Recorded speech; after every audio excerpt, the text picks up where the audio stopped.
le gouvernement s'apprêterait à banaliser ces perquisitions de nuit. Et Camille Langlade, l'annonce sera faite demain matin, mercredi matin, à l'issue du Conseil des ministres. Voilà, absolument. Il s'agit demain matin de cette grande matinée de réforme de l'exécutif. Alors, il y a d'un côté le projet de loi sur la révision de la Constitution. Il n'est pas question de cela concernant les perquisitions de nuit. C'est Christiane Taubira, la garde des Sceaux, qui va faire une communication en Conseil des ministres demain matin et elle expliquera qu'elle accélère la réforme pénale. Donc, elle est présentée une première fois pour être ensuite présentée en Conseil des ministres fin janvier pour un examen à l'Assemblée dans le courant du mois de février. Il y a 3 mesures principales dans cette réforme pénale présentée demain par la garde des Sceaux. D'abord, vous l'avez dit, l'autorisation des perquisitions de nuit hors état d'urgence en ce qui concerne la lutte contre le terrorisme, donc en dehors des heures légales aujourd'hui.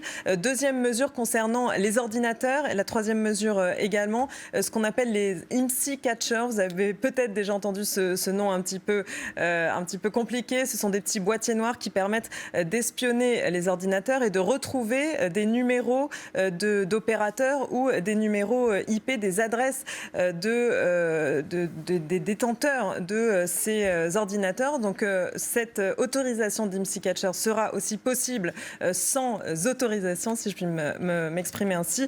Et ensuite, la troisième mesure, c'est la possibilité pour les enquêteurs de fouiller à distance dans les archives des ordinateurs. Tout cela, évidemment, cela contribue à renforcer l'outillage des enquêteurs dans le domaine de la lutte contre le terrorisme et c'est annoncé demain, effectivement. L'exécutif semble déterminé à aller au bout de sa logique sécuritaire. Pourquoi maintenant ? Alors pourquoi maintenant ? Eh bien parce que vous avez entendu tout le débat qu'il y a eu sur la déchéance de nationalité, d'abord annoncé par François Hollande lors du Congrès dans un cadre extrêmement solennel et finalement depuis 3-4 jours maintenant, on sent une reculade très nette du gouvernement sur ce point. L'aile gauche n'est pas d'accord.